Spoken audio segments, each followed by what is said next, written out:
नमस्ते साथियों, आइए स्पीसीस वॉरियर्स में स्वागत करते हैं। कल गवर्नर जनरल गवर्नर और वायसराय का वीडियो आ चुका था, उसका थ्योरी वाला सेशन है। जिन्होंने नहीं देखा होगा उसका पहले जाकर देखिएगा, वीडियो को स्किप कर दीजिएगा, इसको जाके पहले उसको देखिएगा। डिस्क्रिप्शन में लिंक डलवा दूंगा या फिर आपको चैनल पर मिल जाएंगे प्लेलिस्ट में, हिस्ट्री वाले प्लेलिस्ट में, मॉडर्न हिस्ट्री में। ठीक है, पहले उसको देखिए, उसके बाद से MCQ वाला सेशन को देखिएगा। सबका स्वागत करते हैं। और कैसे हैं आप लोग, सब लोग बताइएगा। और सेशन को स्टार्ट करते हैं। ये वीडियो जो होगा 17वीं BPSC बिहार दरोगा या फिर कोई भी एग्ज़ाम दे रहे हैं, वनडे एग्ज़ाम या स्टेट PCS UPSC, सबके लिए बहुत अच्छा होगा। ठीक है, इसमें बहुत मेहनत करते हैं हम लोग, इसीलिए अधिक से अधिक प्यार दीजिएगा। सेशन को अधिक से अधिक लाइक करिएगा, शेयर भी करिएगा। जो लोग नए हैं चैनल को सब्सक्राइब भी करिएगा। चलिए सेशन को स्टार्ट करते हैं। और क्वेश्चन का आप लोग अधिक से अधिक जवाब देने की कोशिश करिएगा, तभी पता चलेगा कि आपने जो पढ़ा है वो सही पढ़ा है कि नहीं पढ़ा है। ठीक है, चलिए पहला क्वेश्चन आपको देखते हैं। स्क्रीन पर दिख रहा होगा, पहला क्वेश्चन आपको दिख रहा होगा स्क्रीन पे। कह रहा है कि निम्नलिखित कथनों पर विचार कीजिए। रॉबर्ट क्लाइव बंगाल के प्रथम गवर्नर जनरल थे। स्टेटमेंट बिल्कुल इनकरेक्ट है।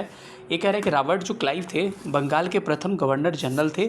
स्टेटमेंट क्या है, ये गलत है, क्योंकि रॉबर्ट क्लाइव जो था वो बंगाल का क्या था, गवर्नर था, कि ना कि गवर्नर जनरल था। पहला बंगाल का गवर्नर जनरल कौन था आपका, वारेन हेस्टिंग था। ठीक है, ध्यान रखिएगा। विलियम बेंटिक भारत के प्रथम गवर्नर जनरल थे। बिल्कुल सही है, स्टेटमेंट 2 सही है, यानी कि ऑप्शन क्या होगा, इसका B सही उत्तर हो जाएगा। प्रथम भारत के वायसराय कौन थे आपको, लॉर्ड विलियम बेंटिक। कौन था आपको, भारत का प्रथम वायसराय कौन था, कैनिंग था। ठीक है, चलिए अगला क्वेश्चन। भारत का प्रथम गवर्नर जनरल, भारत का बोल रहा है ना, भारत का प्रथम गवर्नर जनरल कौन हो जाएगा आपको, भारत का प्रथम गवर्नर जनरल हो जाएंगे आपको। इसमें ऑप्शन में क्या है, क्या कोई, मेयो बिल्कुल नहीं होगा, लिटन नहीं होगा, कैनिंग नहीं होगा, और ये नहीं, कैनिंग तो वायसराय था। यानी भारत के प्रथम गवर्नर जनरल का नाम था Lord William Bentinck. Lord William Bentinck, जिनका कार्यकाल होता है 1828 से लेकर 1835 तक, और ये उदारवादी नेचर के थे। इन्हीं के समय अंग्रेजी शिक्षा का माध्यम बनाया गया। इसके अलावा सती प्रथा को ख़त्म किया गया। इसके अलावा ठगी प्रथा को भी इन्होंने अंत किया। इसके अलावा बहुत सारे कार्य इनके, आपको कहें तो कुर्क को इन्होंने क्या किया, अपने कब्ज़े में लिया। इसके अलावा कोचर जो था उसको इन्होंने कब्जे में लिया। तो ध्यान रखिएगा कि इसके गवर्नर जनरल जो था लॉर्ड विलियम बेंटिक, इसके समय क्या क्या कहानियाँ हुई थी। ठीक है, तो इसको थोड़ा सा ध्यान रखिएगा। चलिए अगले क्वेश्चन पर चलते हैं। यानी कि लॉर्ड विलियम बेंटिक करेक्ट होगा, यानी कि ऑप्शन उपयुक्त में से कोई नहीं सही होगा। ठीक है, चलिए अगले क्वेश्चन पर चलते हैं। भारत में ब्रिटिश साम्राज्य का संस्थापक कौन था। कहा जाता है कि ब्रिटिश साम्राज्य का संस्थापक लॉर्ड क्लाइव को कहा जाता है, क्योंकि लॉर्ड क्लाइव का कार्यकाल क्या था, 1757 से लेकर क्या था, 1757 से लेकर इसका कार्यकाल जो था आपका 1760 तक पहली बार, और दूसरी बार 1765 से 67 तक। इसके बारे में खास बात क्या है कि इसी ने बंगाल में द्वैध शासन व्यवस्था की शुरुआत 1765 में की थी, जिसको वारेन हेस्टिंग ने 1772 में क्या कर दिया, समाप्त कर दिया। इसे कहा जाता है भारत का साम्राज्य का संस्थापक कहा जाता है। और इसी के समय क्या हुआ था आपका, प्लासी की लड़ाई भी 1757 में लड़ी गई थी। तो इन सब बातों को ध्यान रखिए। इसके अलावा यही फैक्ट है, इसको ध्यान रखिएगा। Lord Clive, option C correct होगा। स्लीमन के बारे में क्या है, दास प्रथा खत्म किया था। ठीक है, मिंटो क्या है, मिंटो आपको कोई खास, मिंटो के बारे में, मेयो के बारे में क्या खास बात है कि इसने मेयो कॉलेज की स्थापना किया था। और भारत में प्रथम जनगणना जो था 1872 में मेयो के कार्यकाल में स्टार्ट हुआ था। और मेयो ऐसा प्रथम गवर्नर जनरल बना था, या फिर कहें तो वायसराय बना था, जिसको उसके कार्यकाल में ही अफरीदी, एक अपराधी था जिसके अफरीदी के द्वारा क्या किया जाता है, मार दिया जाता है अंडमान निकोबार में। इन सब बातों को ध्यान रखिएगा। रिंग फेंस की नीति किसने स्टार्ट किया। रिंग फेंस को हिंदी में सुरक्षा प्रकोष्ठ कहते हैं। सुरक्षा प्रकोष्ठ की नीति, सुरक्षा प्रकोष्ठ की नीति की शुरुआत किसने किया आपको, वारेन हेस्टिंग ने किया। वारेन हेस्टिंग के समय में क्या क्या चीज़ें हुई, सबसे पहले जानिएगा इसका कार्यकाल कब से कब तक था। 1774 से लेकर 85 तक क्या था इसका कार्यकाल था, जिसमें कि इसने रिंग फेंस नीति की शुरुआत की। 1772 में द्वैध शासन को क्या किया, समाप्त किया। 1780 में भारत का प्रथम अखबार जो था द बंगाल गजट इसी के समय प्रकाशित हुआ, अगस्तन हिक्की के द्वारा किया गया था। 1781 में कोलकाता में प्रथम मदरसा की स्थापना की जाती है। 1784 में the Asiatic Society of Bengal की स्थापना की जाती है।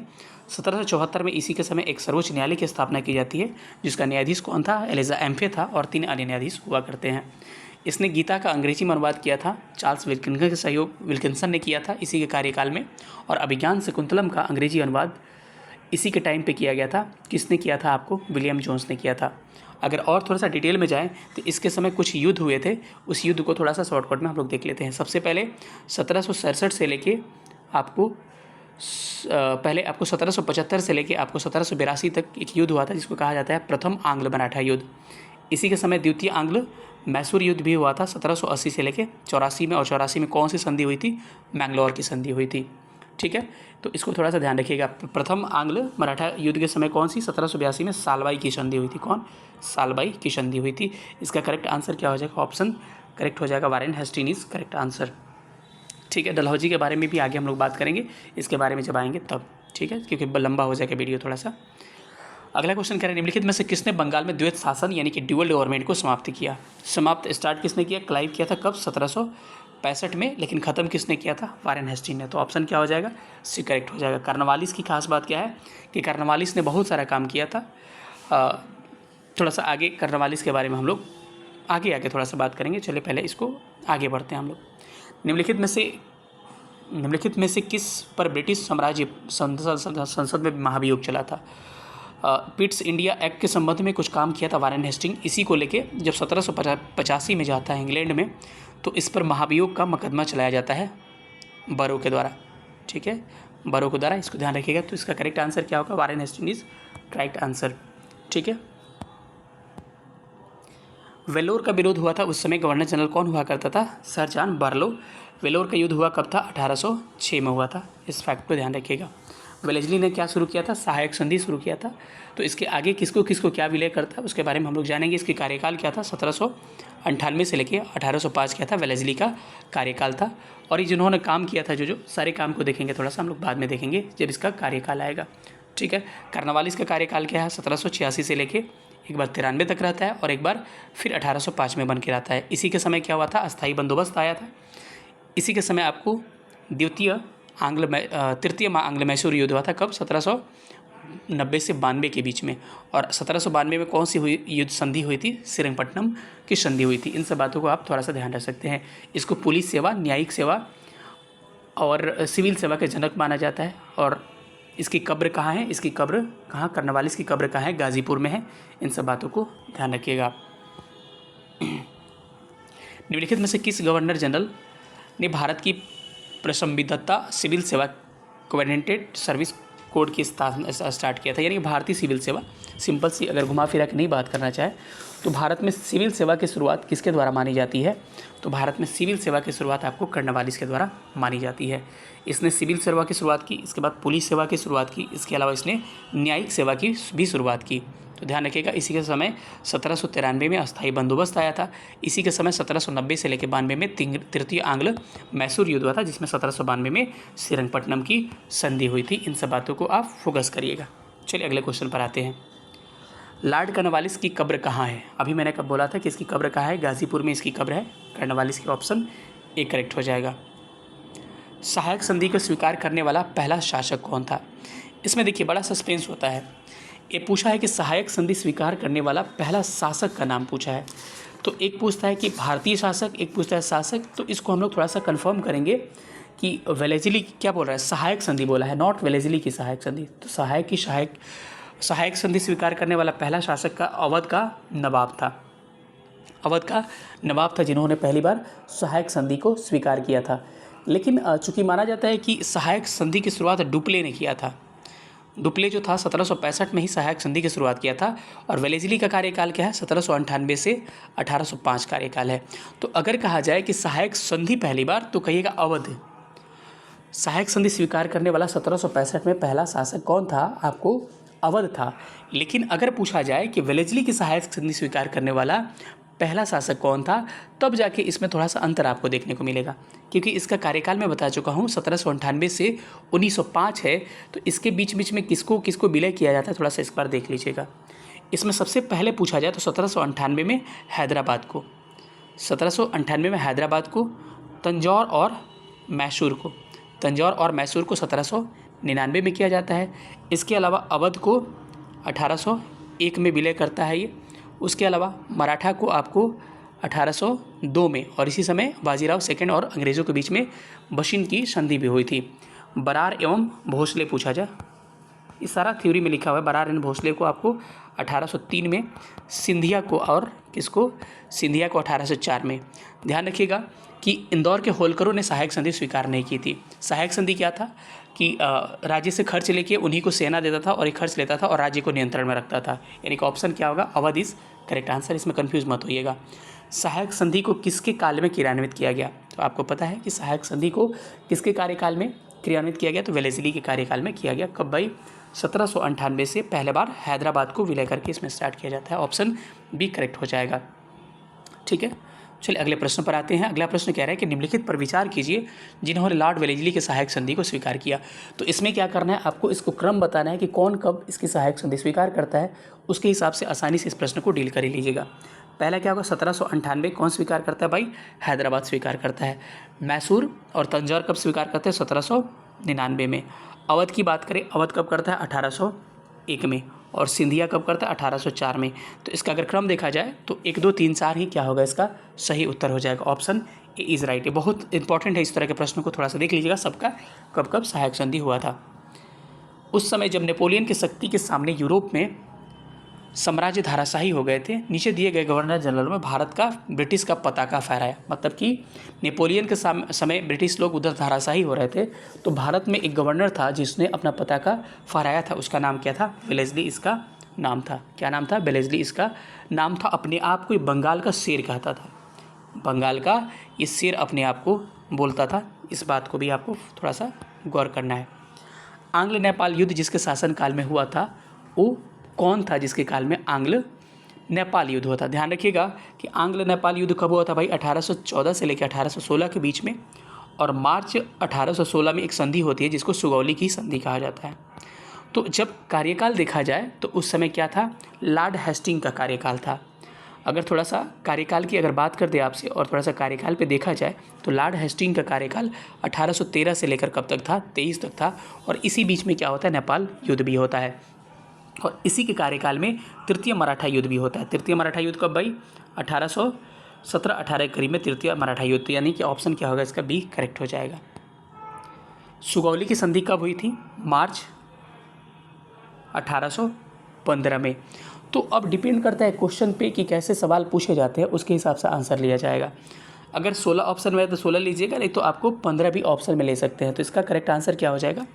मार्च 1815 इज़ करेक्ट आंसर। ठीक है, निम्नलिखित में से कौन सा सुमेलित नहीं है? तो ध्यान रखिएगा, कुछ गवर्नर को दे रखा है। कह रहा है कि हेक्टर मुनरो बक्सर के युद्ध के समय था, बिल्कुल सही है। लॉर्ड हेस्टिंग आंग्ल नेपाल युद्ध अभी हमने पढ़ा, सही है। चतुर्थ आंग्ल मैसूर युद्ध कब हुआ था? 1799 में। उस समय कौन था? वेलेस्ली, क्योंकि उसका कार्यकाल 1798 से 1805 तक था, तो वेलेस्ली था।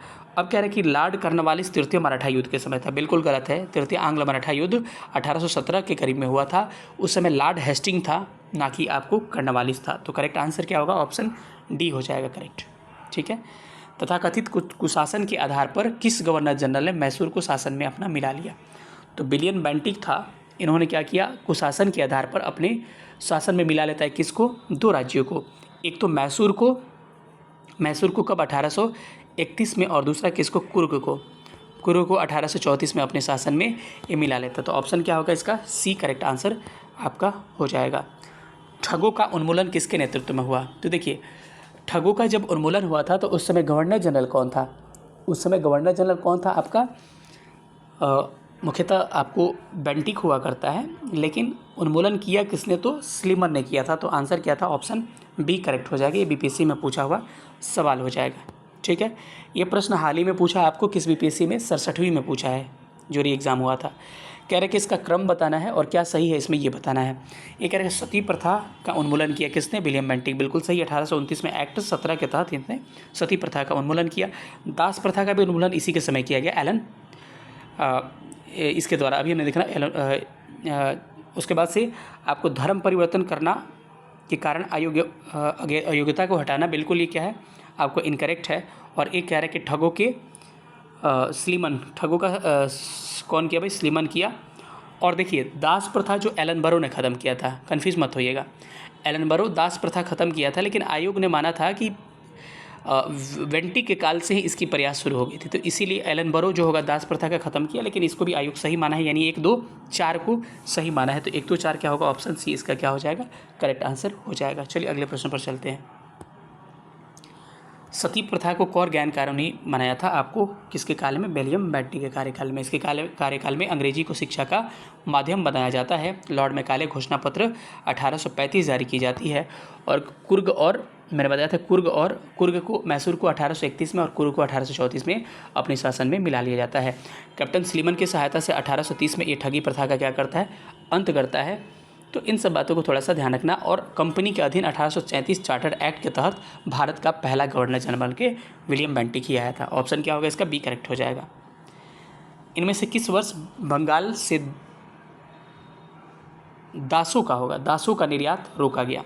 तो बंगाल में दासों का निर्यात 1789 से रोक दिया जाता है। तो इसका आंसर क्या होगा? ऑप्शन बी करेक्ट हो जाएगा। लॉर्ड डलहौजी द्वारा अवध का अंग्रेजी राज्य में विलय निम्न में से किस रीति से हुआ? तो अवध का विलय किस आधार पे हुआ था? आपको कुशासन के आरोप पे। कब? 1756 में क्या किया जाता है? आपको वाजिद अली शाह, उस समय कौन होता है? वाजिद अली शाह आपको यहाँ का नवाब हुआ करता है। उसी समय आपको वेलेस्ली द्वारा इसको कुशासन के आरोप पे, व्यक्तिगत सिद्धांत से नहीं, याद रखिएगा, सतारा बगावत वगैरह व्यक्तिगत सिद्धांत से, लेकिन कुशासन के आरोप से आपको खत्म किया गया था किसको? अवध को। उस समय वाजिद अली शाह उसका नवाब हुआ करता। ऑप्शन डी करेक्ट आंसर होगा। ठीक है। ब्रिटिश साम्राज्य में अवध का विलय कब होता है? 1856, यानी कि ऑप्शन क्या होगा इसका? डी करेक्ट हो जाएगा। विलय के सिद्धांत का निम्नलिखित राज्यों का आपको क्रम बोला है कि इसमें से कौन से ऐसे राज्य था जिसका विलय का क्रम हुआ? सबसे पहले इन राज्यों का क्रम देख लेते हैं, कब कब किसका विलय हुआ था, उसके हिसाब से हम इसको क्या करेंगे? आसानी से सजा लेंगे। सबसे पहले आते हैं सतारा पे।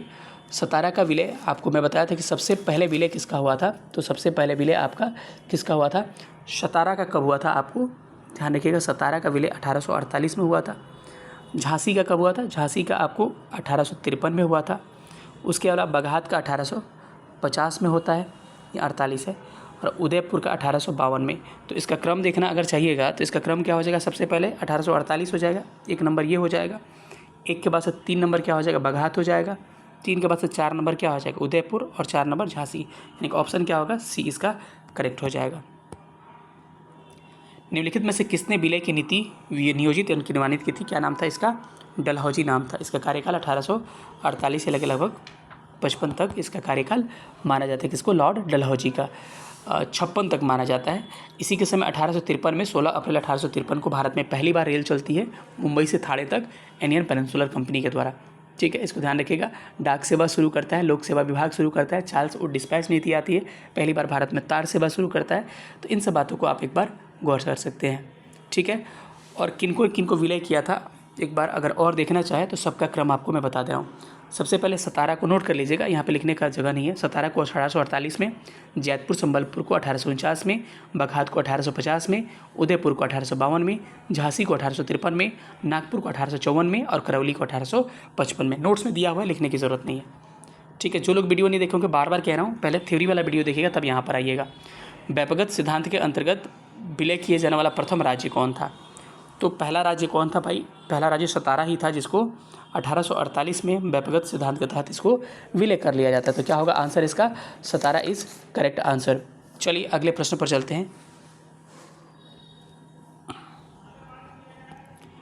जेम्स एंड्रूज रेमजे ने किस गवर्नर जनरल का वास्तविक नाम है? तो डलहौजी को क्या कहते थे हम लोग? जेम्स एंड्रू रेमजेस के नाम से हम लोग डलहौजी को जानते थे।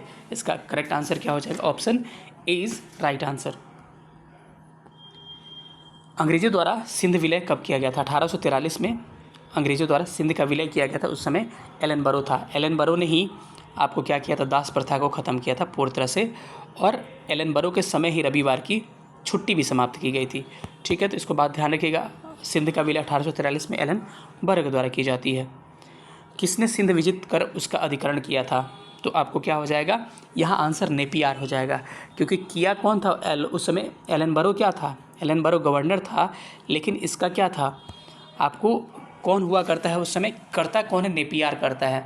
और नेपियर ही क्या कहता है? एक स्टेटमेंट बोलता है। उस स्टेटमेंट को आप थोड़ा सा ध्यान रखिएगा। उस स्टेटमेंट में क्या कहता है? ये कहता है कि वह अफ़गानी तूफ़ान की पूँछ थी। वह अफ़गानी तूफ़ान की पूँछ थी, एक बात इन्होंने कहा। चलिए अगले प्रश्न पर चलते हैं। प्रश्न संख्या 30 पे आते हैं। प्रश्न संख्या 30 क्या कह रहा है? इसको ध्यान से देखिएगा। कह रहा है कि सिक्किम का भारत में विलय किसने किया?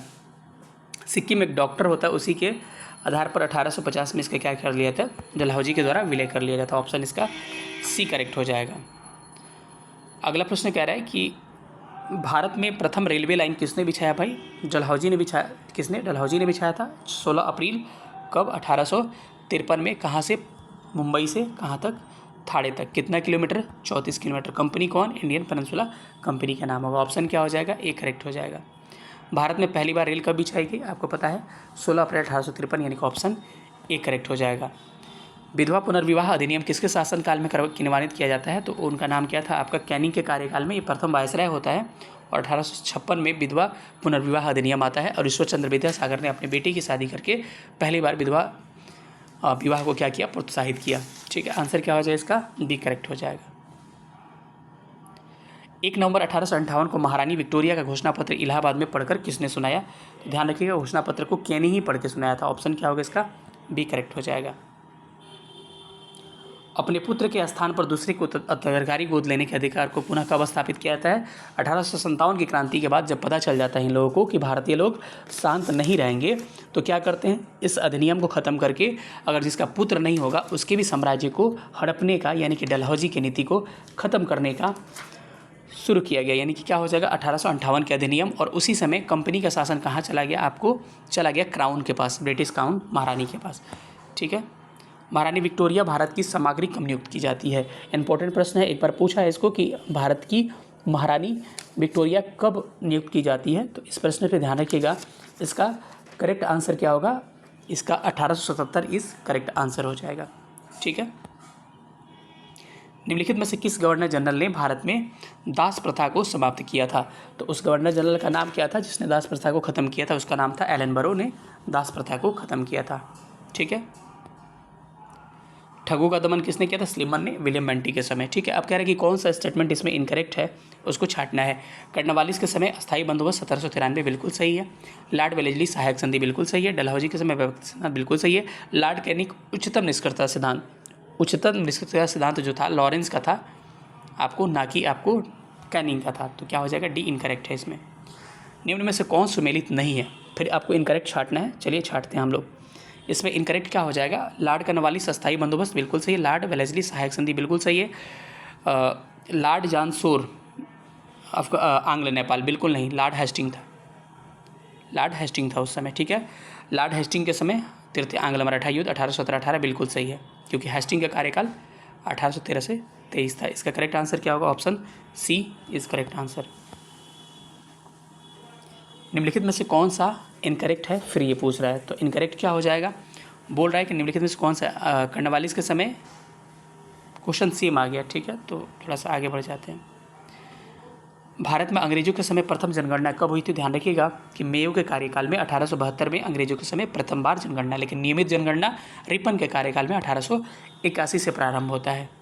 ठीक है, अफगानिस्तान के प्रति आक्रामक नीति किसने अपनाई, तो ये प्रश्न थोड़ा सा घुमा फिरा कर पूछता है कि अफगानिस्तान के प्रति आक्रामक नीति किसने अपनाई या फिर जोश भरी अग्र फॉरवर्ड नीति किसने अपनाई, तो कौन था भाई, वो लिटन था। इसका आंसर क्या हो जाएगा, Lytton is correct answer. Lytton का कार्यकाल 76 से 80 था। कार्यकाल क्या था, 1876 से 80 इसका कार्यकाल था। और इसके कार्यकाल में कुछ कुछ चीज़ें होती है, उसको थोड़ा सा एक बार हम लोग शॉर्टकट में देख लेते हैं।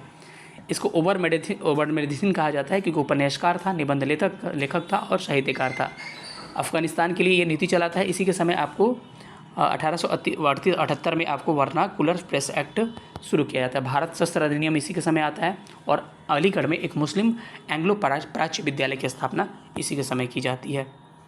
कौन भारत का वायसराय सबसे दीर्घकाल तक रहा था, बहुत अच्छा प्रश्न है। सबसे पहले देख लीजिएगा कि इसका आंसर क्या होने वाला है। सबसे पहले कर्जन को देखिएगा, इसका कार्यकाल था 1899 से लेकर, कार्यकाल भी याद हो जाएगा आपको, 1899 से लेकर 1905 तक। कितना साल हुआ भाई, 7 वर्ष हुआ। ठीक है, लॉर्ड डफरिन का कार्यकाल 1884 से लेकर कब तक था, 1888, कितना साल, 4 वर्ष तक। लॉर्ड हार्डिंग का कार्यकाल 1910 से लेकर 16 तक था, यानी कि 6 वर्ष लगभग। लॉर्ड मेयो का कार्यकाल 1869 से लेकर कब तक था, 72, यानी कि 3 साल। यानी कि कर्जन का कार्यकाल सबसे ज़्यादा था। इसी के समय बंगाल विभाजन हुआ था, इसी के समय आपको स्मारक अधिनियम आया था, बहुत सारे इंपीरियल एक्ट आया था, इसी के समय बहुत सारा एक्ट इसके समय लाया गया था। विश्वविद्यालय अधिनियम भी 1904 में इसी के अंतर्गत आया था। भारत में स्थानीय स्वशासन का जनक कौन कहा जाता है, रिपन। रिपन ने भारत में 1882 में स्थानीय शासन की शुरुआत की थी। इसका कार्यकाल कब 1880 से 84 इसका कार्यकाल है और एक उद्धारक माना जाता है, भारत के लिए अच्छा काम करता है। पहली के बार नियमित जनगणना 1881 में यही करवाता है। इल्बर्ट बिल इसी के समय पारित किया जाता है। इल्बर्ट बिल 1883 में इसी के समय पास किया जाता है। हंटर आयोग 1882 में इसी के समय गठित किया जाता है। स्थानीय स्वशासन का जनक माना जाता है और फ्लोरेंस नाइटिंगेल ने इसको भारत का उद्धारक का संज्ञा देता है। ठीक है, इल्बर्ट बिल विवाद से संबंधित क्या है, पहले जान लीजिए इल्बर्ट बिल था क्या। इल्बर्ट बिल था क्या, इस पहले कंसेप्ट को समझ लीजिए, तब आप इसको आसानी से इस प्रश्न को आप डील कर सकते हैं। इल्बर्ट की बिल क्या था कि यूरोपीय लोग थे उनका केवल मुकदमा यूरोपीय जस्टिस यानी कि यूरोपीय न्यायाधीश ही सुन सकते थे। तो इल्बर्ट बिल में क्या किया गया, पूरा खोल दिया गया, चाहे भारत का न्यायाधीश हो यूरोपीय न्यायाधीश हो, आपको सबका मुकदमा सुन सकता है। इसी के लिए विरोध किया गया था। आया कब था, 1883 में इल्बर्ट बिल आया था। और इल्बर्ट बिल में क्या था जानिएगा, इसमें क्या था, भारतीय द्वारा, इल्बर्ट बिल में क्या था, भारतीय द्वारा, कहाँ चला गया, इल्बर्ट बिल में एक्चुअली क्या था कि यूरोप के लोगों के मामले की सुनवाई करने के लिए भारतीय न्यायाधीशों पर लगाई गई योग्यता को हटाना, यानी कि अयोग्य माना जाता भारतीय लोगों को कि यूरोप के लोगों का मुकदमा नहीं देख पाएंगे। लेकिन इल्बर्ट बिल में क्या किया गया था कि भारतीय न्यायाधीश भी क्या करेंगे, विदेशों के मुकदमे देख सकते हैं। तो यहाँ पे भेदभाव खत्म किया जाता है। 1883 में इल्बर्ट बिल आता है, तो इसका क्या होगा, सी करेक्ट आंसर हो जाएगा। भारत में उपनिवेशी शासन के संदर्भ में 1883 में पारित इल्बर्ट बिल का उद्देश्य क्या था, थोड़ा छोटा करते हैं। 1883 के इल्बर्ट बिल का उद्देश्य क्या था, थोड़ा सा इसको उद्देश्य को जानते हैं कि इसका एक्चुअली उद्देश्य था क्या। ठीक है, तो इसका उद्देश्य क्या था कि जहाँ तक अदालतों की दंडिक अधिकारी का संबंध है, भारतीय तथा यूरोपीय लोगों को बराबरी कर रोकना नहीं था, बराबरी करना था। प्रशासनिक सेवा परीक्षाएं बिल्कुल ये नहीं होगा। देश प्रेसी स्वतंत्रता पर अंकुश लगाना ये भी नहीं होगा। आर्म्स एक्ट में संशोधन, जहाँ तक अदालतों के दंडित अपराधी का संबंध था, भारतीय तथा यूरोपीय लोगों में क्या बराबरी को रोकना क्या था इल्बर्ट बिल का, ये क्या था, ऑप्शन क्या है उसका, ऑप्शन इसका ए इसमें राइट हो जाएगा, यानी करेक्ट आंसर क्या हो जाएगा, ए राइट हो जाएगा। ठीक है, किसकी पदावधि में महिलाओं को बच्चों को कार्यावधि घंटे के सीमित किए गए तथा स्थानीय प्रशासक को नियम बनाने के लिए प्राधिकृत किया। एक 1881 में क्या आता है आपका, फैक्ट्री एक्ट आता है, किसके समय, रिपन के कार्यकाल में। फैक्ट्री एक्ट में क्या किया जाता है कि इस अधिनियम के तहत 7 वर्ष से कम के जो बच्चे होंगे उसको फैक्ट्री में काम करने के लिए इसको रोक दिया जाता है। इसके अलावा जो 7 से 12 वर्ष के लोग होंगे मैक्सिमम 9 घंटे काम कर सकते हैं। तो ये सब प्रावधान आया था, फैक्ट्री एक्ट आया था कारखाना अधिनियम 1881 में। उस समय कौन था, रिपन, यानी कि ऑप्शन इसका सी करेक्ट हो जाएगा। अब क्या करना है, कुछ यहाँ पर मिलान दिया गया है, इसको आपको क्या करना है, सुमेलित करना है। तो चलिए आप हम लोग मिलके इसको क्या करते हैं, मैचिंग करते हैं। सबसे पहले कह रहा है कि डलहौजी, ठीक है, डलहौजी क्या होगा भाई, व्यवगत सिद्धांत, ए का डी हो जाएगा, 2 ऑप्शन में है बस। लॉर्ड विलियम बेंटिक क्या होगा आपको, सती प्रथा निषेध, ये हो जाएगा। लॉर्ड रिपन क्या होगा, स्थानीय स्वशासन, ये हो जाएगा। और बंगाल विभाजन कर्जन, यानी कि मुझे लग रहा है कि इसका आंसर क्या होगा, ऑप्शन ए इसका क्या होगा, करेक्ट आंसर हो जाएगा। भारतीय पुरातत्व सर्वेक्षण की स्थापना किसने की, बड़ा इसमें डाउट होता है कि भारतीय पुरातत्व सर्वेक्षण की स्थापना किसके द्वारा की जाती है, कर्जन के कार्यकाल में। कर्जन के कार्यकाल में ही बंगाल विभाजन किया जाता है। कर्जन के कार्यकाल में ही पुरातत्व सर्वेक्षण विभाग की स्थापना होती है। कर्जन के कार्यकाल में ही 1904 में किसकी स्थापना होती है, विश्वविद्यालय, भारतीय विश्वविद्यालय अधिनियम आता है। इसी के कार्यकाल में 1904 में प्राचीन स्मारक संरक्षण अधिनियम आता है। इसी के कार्यकाल में 1901 में इम्पीरियल कैडेट क्राफ्ट्स आता है। इसी कार्यकाल में 1901 में सिंचाई आयोग की स्थापना की जाती है, जिसके अध्यक्ष कौन है, सर कॉलिन स्टॉप मॉरिसन होते हैं। 1902 में क्या आती है आपको, पुलिस आयोग आती है, फ्रेजर की अध्यक्षता में। 1902 में ही आपको विश्वविद्यालय आयोग आता है, सर टॉमस रैले की अध्यक्षता में। और तो थोड़ा सा इसको आप सब लोग ध्यान रख लीजिएगा। तो इसका correct answer option A is right answer. Bharat में कर्जन की प्रशासन की तुलना औरंगजेब से किसने की है, गोपाल कृष्ण गोखले ने किया है कि ये किसके, औरंगजेब के समान है कौन, कर्जन। इंपीरियल कैडेट क्रॉप्स की स्थापना किसने किया था, तो कर्जन ने ही किया था, तो क्या हो जाएगा, option B is right answer. Bharat में ब्रिटिश साम्राज्य के दौरान वायसरायों पर विचार करिए, इसका क्रम सजाना है, विचार आचार क्या करना है। तो चलिए इसका क्रम को सजाने की हम लोग कोशिश करते हैं कि कौन सा वायसराय कब किसके कार्यकाल में आता है और कब इसका कार्यकाल सुमेलित होगा। ठीक है, आइए इसको सजाते हैं एक बार और देखते हैं कि क्या होगा। सबसे पहले कर्जन आता है कब, 1899 से 1905 तक क्या है, कर्जन का कार्यकाल है। हार्डिन का कार्यकाल 1884 से लेकर 1848 के बीच है। चेम्सफोर्ड का कार्यकाल देखा जाए तो चेम्सफोर्ड का कार्यकाल आपको माना जाता है आपको 1916 से लेकर 1922 का कार्यकाल। वही इरविन का कार्यकाल माना जाता है 1926 से लेकर 1931 का कार्यकाल। तो अगर इसको हम लोग सजाते हैं तो सजाने के क्रम में आप लोग देखिएगा तो इसमें ऑप्शन निकल के क्या आता है आपको, सबसे पहले क्या आएगा, कर्जन आएगा यानी कि 1 आएगा, उसके बाद से हार्डिंग आता है 2 आएगा, उसके बाद से 3 आएगा, उसके बाद से क्या आएगा 4 आएगा, यानी कि सब बराबर दे रखा है, यानी कि ऑप्शन ए करेक्ट होगा कि ABCD यानी कि 1 2 3 4 इज़ करेक्ट आंसर। इसमें से किस गवर्नर जनरल ने सबसे पहले पृथक निर्वाचन मंडल की स्थापना की? पृथक निर्वाचन मंडल यानी कि मुसलमानों के लिए निर्वाचन, मार्ले मिंटो सुधार 1909 में आता है। उस समय गवर्नर जनरल कौन हुआ करता है?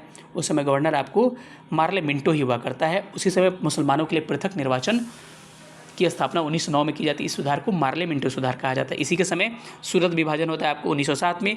इसी के समय मुस्लिम लीग की स्थापना होती है 1906 में। तो इसका करेक्ट आंसर क्या होगा? मिंटो इज करेक्ट आंसर, यानी कि ऑप्शन इसका डी क्या हो जाएगा? ऑप्शन डी इसका राइट आंसर होगा। Minto is right answer. 54 number question, निम्नलिखित में से कौन सा भारत में एकमात्र यहूदी वायसराय था? क्या हो जाएगा? लॉर्ड रीडिंग क्या था? भारत का एकमात्र यहूदी वायसराय था।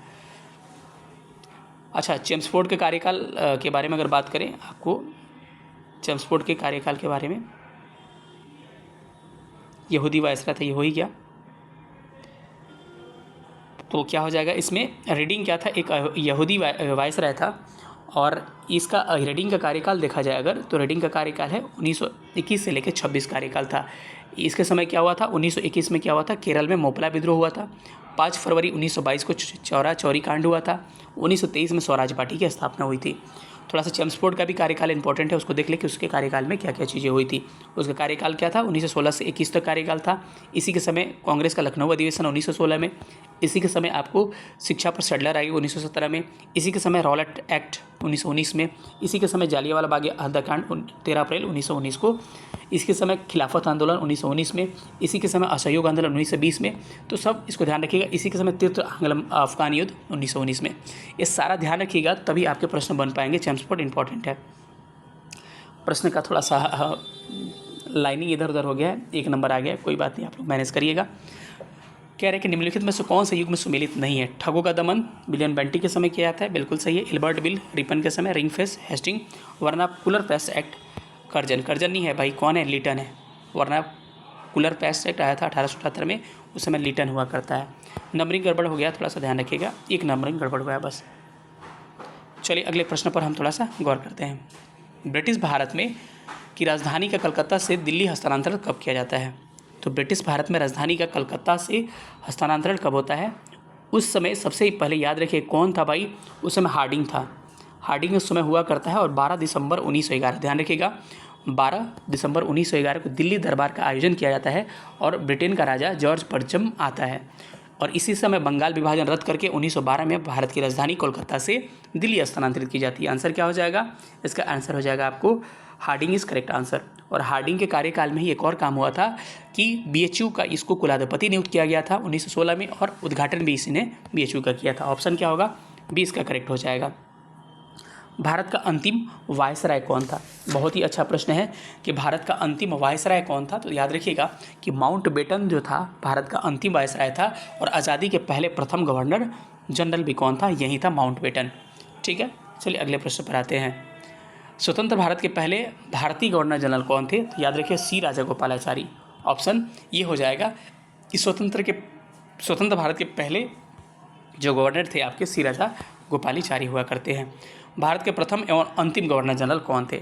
भारत के मतलब भारतीय की बात कर रहा है। तो प्रथम और आखिरी गवर्नर जनरल भारतीय कौन थे? आपको C राजागोपालाचारी। ऑप्शन इसका C नहीं होगा, यहाँ B लिखा होगा, C जो भी होगा इसको करेक्ट मानिएगा। कैसा लगा सेशन सब लोग बताइएगा। ये आखिरी क्वेश्चन था जहाँ तक कि मुझे लग रहा है। सेशन देखने के लिए सबको थैंक यू सो मच। और सब लोग अगर सेक्शन थ्योरी वाला नहीं देखे होगा तो पहले उसको देख लीजिएगा, उसके बाद आइएगा इस क्वेश्चन वाले सीरीज़ पे। अधिक से अधिक वीडियो को शेयर करिएगा। और लाइक करने में कुछ नहीं जाता तो भाई लाइक क्यों रोकते हो? जितना व्यूज़ आ रहा है कम से कम उसके आसपास लाइक्स भी होने चाहिए, आपको प्यार दिखाना चाहिए। मिलेंगे किसी अगले वीडियो में, तब तक अपना ख्याल रखिएगा। सेशन देखने के थैंक यू सो मच। जय हिंद।